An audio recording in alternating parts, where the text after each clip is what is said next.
PTI रहनुमा barrister Gauhar और दीगर इस वक्त प्रेस कॉन्फ्रेंस कर रहे हैं, आपको लिए चलते हैं। ऑर्डर को सस्पेंड कर दिया है और साथ ये हुक्म फरमाया है कि जो हमारा सिंबल है वो हमें वापस किया जाए, रिस्टोर किया जाए, और हुक्म किया है कि हम अब उस बल्ले के मुताबिक अगली तारीख तक इलेक्शन लड़ सकते हैं। अल्हम्दुलिल्लाह।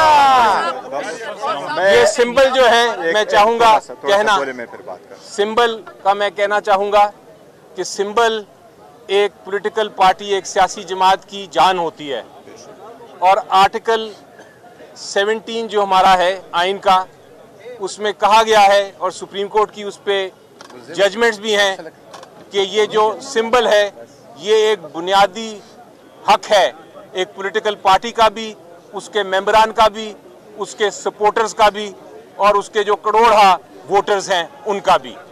तो आज हाई कोर्ट ने उस बुनियादी हक को पूरा करते हुए ये हुक्म फरमा दिया है कि सिंबल बैट का पीटीआई का ही है और पीटीआई को रिस्टोर कर दिया है। अल्हम्दुलिल्लाह। एक मिनट बाद में जी सर।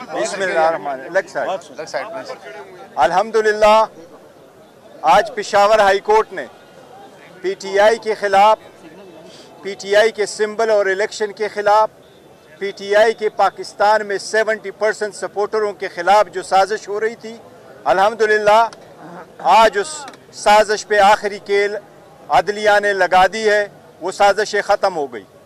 अल्हम्दुलिल्लाह आज हमारा सिर्फ पेशावर हाई कोर्ट ने सिंबल रिस्टोर नहीं किया, बल्कि 25 करोड़ अवाम का एतमाद अदलिया पे रिस्टोर किया है।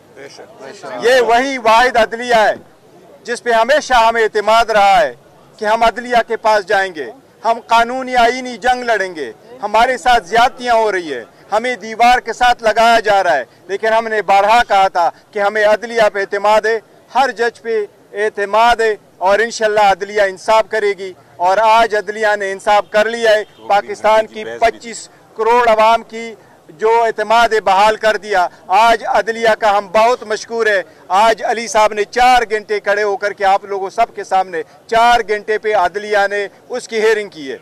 हर शिक अदालत ने देखी है कि इलेक्शन कमीशन का ऑर्डर सस्टेनेबल नहीं था, लिहाजा वो ऑर्डर सस्पेंड हो गया और हमारा बेट रिस्टोर हो गया, और इलेक्शन कमीशन को ऑर्डर हुआ कि हमारा सर्टिफिकेट फौरन वेबसाइट पे आप चढ़ा दें।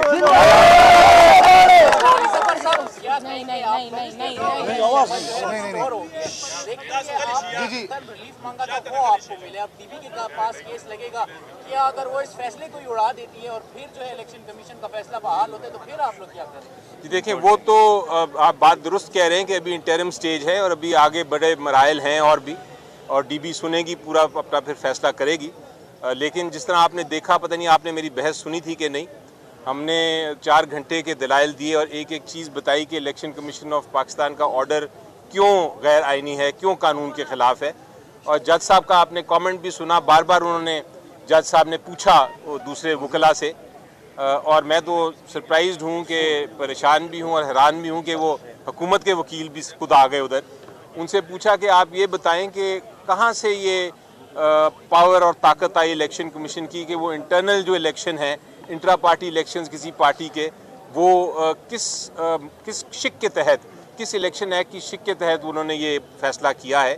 उनके पास जवाब नहीं था, और काफ़ी उन्होंने कोशिश की लेकिन कोई उनको नहीं नज़र आया।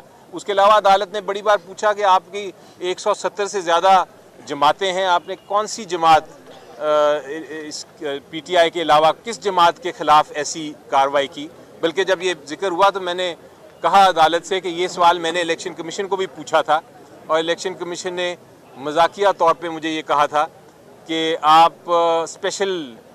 आपकी स्पेशल पार्टी है, इसलिए हम आपको इतना गौर से देख रहे हैं। देखो, एक मिनट मैं इसके साथ एग्री करता हूँ। एक मिनट सुन लिया करें। देखो, इस जजमेंट की जिस तरह अली साहब फरमा रहे हैं, इस जजमेंट, इस जो सस्पेंशन वाला ऑर्डर है, इसकी बहुत ज़्यादा एक ज़रूरत थी। आपको मालूम है कि सारे नॉमिनेशन पेपर फाइल हो चुके थे और कल से स्क्रूटिनी का अमल शुरू हो चुका था। हमने अपने प्रायोरिटी लिस्ट जमा करवाई थी। मेरे दस्तखतों से जब प्रायोरिटी लिस्ट चली गई तो बलूचिस्तान में एक्सेप्ट हुई, सिंध में वो एक्सेप्ट हुई, KPK में वो एक्सेप्ट हुई, पंजाब वालों ने उसको पास रोका और जो लिस्ट इशू करके दे दिया तो सारे पॉलिटिकल पार्टीज़ का नाम आया, पर PTI का नाम उन्होंने विथहोल्ड कर दिया कि हम आपके जितने भी प्रायोरिटी लिस्ट के उम्मीदवारान हैं हम उनकी स्क्रूटनी नहीं करेंगे। अब ये 227 सीट से इनका बड़ा अमल दखल होता है सदर के इंतखाब में, वज़ीर आज़म के इंतखाब में, वज़ीर आला के इंतखाब में और ये स्पीकरों के इंतखाब में। इसलिए अल्हम्दुलिल्लाह ये हम इस प्रोसेस से बाहर नहीं हुए, अल्हम्दुलिल्लाह बड़ा ज़रूरी था। ये बताएं कि पेशावर की मुख्तलिफ वकला तंजीमों की जानिब से पेशावर हाई कोर्ट के चीफ जस्टिस और जजों के खिलाफ एहतजाजी मुजाहरे के एक मखसूस जमात को रिलीफ दिया जा रहा है, आप क्या जी देखें, मेरा तो यकीन है कि कोई इंस्टीट्यूशन हो, कोई अदालत हो, छोटी से छोटी अदालत, बड़ी से बड़ी अदालत, अल्टीमेटली फ़ाइनल फ़ैसला इंसाफ और कानून के मुताबिक होता है। आपको इसमें शक नहीं होना चाहिए और यही मैं बार बार अपनी कौम को भी बताता हूँ, बार बार मैं यही इल्तिजा करता हूँ कि हमें यकीन रखना चाहिए अपने आइन में और कानून में। एक्सपीरियंस आप देखेंगे, मेरा पिछले 2 साल जो हुए हैं, कम अज़ कम 22 केसेस में आपको गिनवाता हूँ मुख्तलिफ़ अदालतों से, चाहे लाहौर हाई कोर्ट हो, चाहे सुप्रीम कोर्ट हो, चाहे इस्लामाबाद हाई कोर्ट हो, वहाँ से, और अब पेशावर हाई कोर्ट भी, वहाँ से फ़ैसले हमने आइन और कानून के मुताबिक किए हैं। चाहे वो डिफेक्शन क्लॉज की जजमेंट हो, चाहे वो पंजाब असेंबली को रिस्टोर करने की जजमेंट हो, चाहे वो जो इलेक्शन सिंबल्स की जजमेंट आ जाए उसको हो, अदालतें हमेशा फैसला करती हैं इंसाफ के मुताबिक। इसलिए ऐसी कोई अगर बात करता है तो गलत बात करता है। जी बोलिए। देखो यही तरीक़ेकार होता है, अदलिया यही ऑर्डर पास करती है। इंटरम ऑर्डर जब आप इशू करते हैं तो उसका एक स्पेसिफिक टाइम होता है और फिर उसके बाद भी होगा। अल्हम्दुलिल्लाह अगर अदालत प्राइमा पेशी इस बात पे पहुंची है, बज़ाहिर, जिसको प्राइमा पेशी उर्दू में क्या लफ्ज़ कहते हैं, वो अगर बज़ाहिर अगर अदालत इस नतीजे पे पहुंची है कि ये ऑर्डर सस्टेनेबल नहीं है, हमें कभी उम्मीद है इंशाअल्लाह ताला कि नेक्स्ट डेट पे इंशाअल्लाह ये ऑर्डर ही ख़त्म हो जाएगा और हम कंटिन्यू करेंगे इंशाअल्लाह। मोशन का केस था, अदालत ने भी कहा, सिर्फ आप लोगों ने आर्ग्यू करना था, नोटिस होने थे, सस्पेंड होना था, लेकिन अटॉर्नी जनरल भी जो है एडिशनल पेश हुआ, एक दरखास्तदार का वकील पेश हुआ, इलेक्शन कमीशन का वकील भी आया। इलेक्शन कमीशन के वकील को दोपहर को हमने सुबह ही बल्कि अपनी पिटिशन की कॉपी दे दी थी, उन्होंने खुद चूज़ किया नहीं आने का। बदकिस्मती से मैं इलेक्शन कमीशन ऑफ पाकिस्तान के ख़िलाफ़ बात नहीं करना चाहता, क्योंकि मैं, जैसा मैंने कहा, इंस्टीट्यूशन के ख़िलाफ़ बात नहीं करता, लेकिन इस केस में इलेक्शन कमीशन ऑफ पाकिस्तान का जो फ़ैसला है, लगता है जिस तरह के वो मुखालिफ हैं। ये नहीं लगता कि जिस तरह वो एक मुनसिफ के तौर पे उन्होंने फ़ैसला किया, एक मुखालिफ के तौर पे किया। और आज जिस तरह दूसरी जमातों के लोग आके, जो लॉयर्स थे, आके बहस कर रहे थे और इस तरह हुकूमत के लॉयर बहस कर रहे थे, वो लगता ये था कि वो इलेक्शन कमीशन ऑफ पाकिस्तान के साथ मिल के PTI के ख़िलाफ़ हैं। तो ये तासुर नहीं मिलना चाहिए, उनको इंडिपेंडेंट ही रहना चाहिए, आज़ाद ही रहना चाहिए। इलेक्शन कमीशन से हम इस्तदा ज़रूर करेंगे कि काइंडली मेक श्योर करे कि election free and fair and transparent हो। इलेक्शन कमीशन पे हमने हमेशा से एतमाद किया और जब एतमाद किया पेश हुए, इलेक्शन कमीशन ने जो कुछ मांगा हमने उसको प्रोवाइड किया और अलम किया, बट हमारे एतमाद को ठेस पहुंचा और वो इंसाफ नहीं किया, हमारे साथ डिस्क्रिमिनेशन की गई। हमारे केस को इसी तरह से देखा गया जिस तरह कभी भी 175 पॉलिटिकल पार्टी का केस नहीं देखा गया था। अगर हमारी जगह कोई और होता तो आज उनसे इस्तीफे का भी मुतालबा करते। KP के अवाम की और पाकिस्तानी अवाम को मेरा ख्याल है अब हम मुबारकबाद देते हैं।